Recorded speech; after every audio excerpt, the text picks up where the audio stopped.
تو اس کے اوپر آئی جی اسلام آباد نے ایک رپورٹ جمع کروائی تھی، اور اس رپورٹ کے اوپر سپریم کورٹ آف پاکستان نے یہ کہا ہے کہ آئی جی اسلام آباد نے یہ ہمیں یقین دہانی کروائی ہے کہ جو ریڈ زون میں دفعہ 144 ہے اس کو سخت کر دیا گیا ہے، اور اس کے علاوہ سندھ حکومت کی طرف سے جو ایف آئی آر کا اندراج ہے سندھ ہاؤس واقعے کے اوپر، تو اس کے اوپر سندھ حکومت نے کچھ تحفظات کا یا تشویش کا اظہار کیا ہے، تو اس لیے سندھ حکومت کو بھی اس معاملے کے اوپر فریق بنا کر سنا جائے۔ اور اس کے علاوہ سپریم کورٹ آف پاکستان نے جہاں تک ریڈ زون یا پارلیمنٹ کے سامنے ڈی چوک میں جلسے جلوسوں کا معاملہ ہے، تو اس کے اوپر سپریم کورٹ آف پاکستان نے اپنے حکم نامے میں یہ کہا ہے کہ جو تمام سیاسی جماعتیں ہیں وہ انتظامیہ کے ساتھ مل کر جگہ کا تعین کریں۔ کل سے ہم دیکھ رہے ہیں کہ پریڈ گراؤنڈ کے حوالے سے بات ہو رہی ہے کہ پریڈ گراؤنڈ میں اب یہ جلسے جو ہے ان کا انعقاد ہو سکتا ہے۔ سپریم کورٹ نے اپنے عدالتی حکم نامے میں اٹارنی جنرل آف پاکستان کی جانب سے جو پیش کردہ موقف ہے اس کو تحریری صورت میں اپنے آرڈر کا حصہ بنایا ہے، اور اس میں یہ کہا گیا ہے کہ اٹارنی جنرل آف پاکستان نے یہ کہا ہے کہ پاکستان تحریک انصاف کے اراکین قومی اسمبلی سمیت کسی ممبر کو ووٹنگ ڈالنے کے پروسیس سے روکا نہیں جائے گا، ان کی جو ووٹنگ کا عمل ہے وہ متاثر نہیں ہوگا۔ سپریم کورٹ نے اپنے جو حکم نامہ ہے اس میں یہ کہا ہے کہ تمام پولیٹیکل پارٹیز جو ہیں، جو قائد حزب اختلاف کی سیاسی جماعتیں جن کو فریق بنایا گیا ہے، وہ اپنا تحریری موقف پیش کریں، اور اس کے علاوہ سپریم کورٹ نے یہ بھی کہا ہے کہ اپوزیشن یا پاکستان تحریک انصاف کی جو جلسے ہیں وہ لاکھوں میں نہ صحیح تو کم از کم ہزاروں میں تو ان کی تعداد ہوگی، تو اس لیے پرتشدد کارروائیوں یا پرتشدد واقعات کے حوالے سے ہمیں یہ یقین دہانی کروائی گئی ہے کہ اس طرح کا کوئی بھی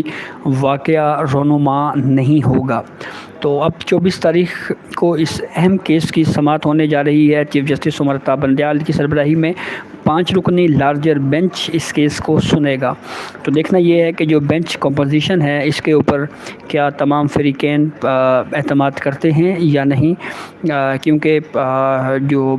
5 ممبر بینچ، اب سپریم کورٹ نے پہلے بھی کہا تھا، جب کل اس کیس کی سماعت ہوئی تھی تو سپریم کورٹ آف پاکستان نے یہ واضح کیا تھا کہ ایک لارجر بینچ ہم تشکیل دیں گے جو ان کیسز کو سنے گا۔ تو اب بینچ 1 میں اس کیس کی سماعت ہوگی، دن 1 بجے اس کیس کے لیے وقت جو ہے وہ مقرر کیا گیا ہے۔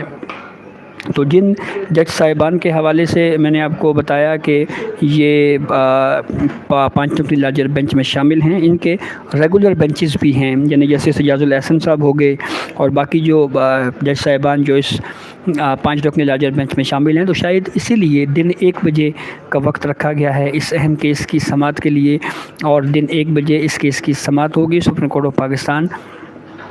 کی طرف سے۔ اور اس کے علاوہ اٹارنی جنرل آف پاکستان نے بھی یہ سپریم کورٹ میں یہ کہا تھا کہ ہم یہ چاہتے ہیں کہ ہم ایک ایسا ویو لینا چاہتے ہیں جس کا مستقبل میں اس کے اوپر اطلاق ہو۔ تو بہرحال اب دیکھنا یہ ہے کہ یہ معاملہ کس طرف جاتا ہے۔ جہاں تک اسپیکر قومی اسمبلی کا معاملہ ہے کہ اسپیکر قومی اسمبلی نے جو اجلاس بلانے میں تاخیر کی اور 25 مارچ کو اجلاس بلایا گیا، یا اس کے کنڈکٹ کا معاملہ ہے، تو اس کے اوپر سپریم کورٹ آف پاکستان نے کلیئر کٹ یعنی 2 ٹوک الفاظ میں یہ کہا ہے کہ اسپیکر قومی اسمبلی کا معاملہ جو ہے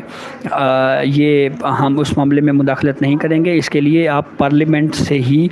رجوع کریں۔ تو یہاں پہ ایک وضاحت ضروری ہے کہ آئین پاکستان میں یہ کلیئر کٹ لکھا ہوا ہے کہ جب ووٹ آف نو کانفیڈنس یعنی پرائم منسٹر عمران خان یا کسی کے خلاف بھی عدم اعتماد کی تحریک جمع ہوتی ہے، تو پھر 14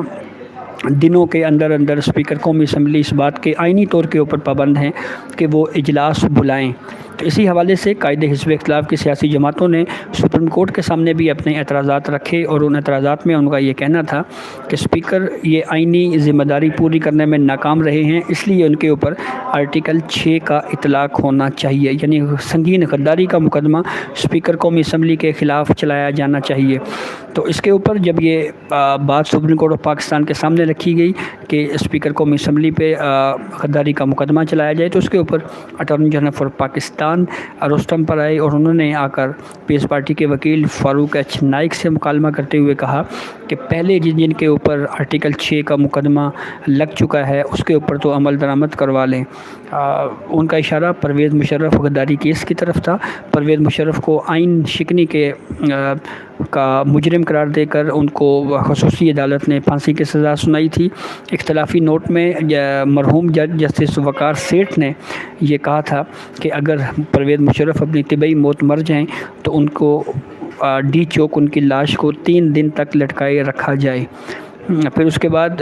لاہور ہائی کورٹ میں اسپیشل کورٹ کی جو خصوصی عدالت تھی یعنی اس کی کمپوزیشن کو چیلنج کیا گیا،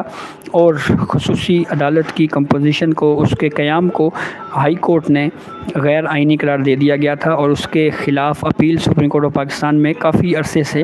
زیر سماعت ہے یا زیر التوا ہے۔ ابھی تک اس کے اوپر کوئی بینچ تشکیل نہیں دیا گیا یا اس کیس کو سماعت کے لیے جو ہے وہ فکس نہیں کیا گیا۔ تو بہرحال جب یہ دلیل دی گئی پاکستان پیپلز پارٹی کے وکیل فاروق ایچ نائک کی طرف سے سپریم کورٹ میں کہ اسپیکر قومی اسمبلی پہ آرٹیکل 6 لگایا جائے، جس کے جواب میں اٹارنی جنرل فار پاکستان نے یہ کہا کہ جس کے اوپر پہلے آرٹیکل 6 لگ چکا ہے ان کے اوپر پہلے عمل درآمد کروا لیں، پھر اس کے بعد یہ مطالبہ کیجیے گا کہ اسپیکر قومی اسمبلی کے اوپر آرٹیکل 6 لگایا جائے۔ تاہم اس کے اوپر پھر صدر سپریم کورٹ بار ایسوسی ایشن نے سپریم کورٹ کو یہ بتایا کہ اس وقت صدر مملکت پاکستان تحریک انصاف کے ہیں، اگر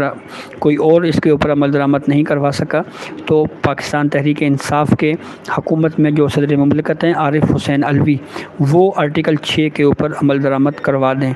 تو اس تمام صورتحال میں چیف جسٹس آف پاکستان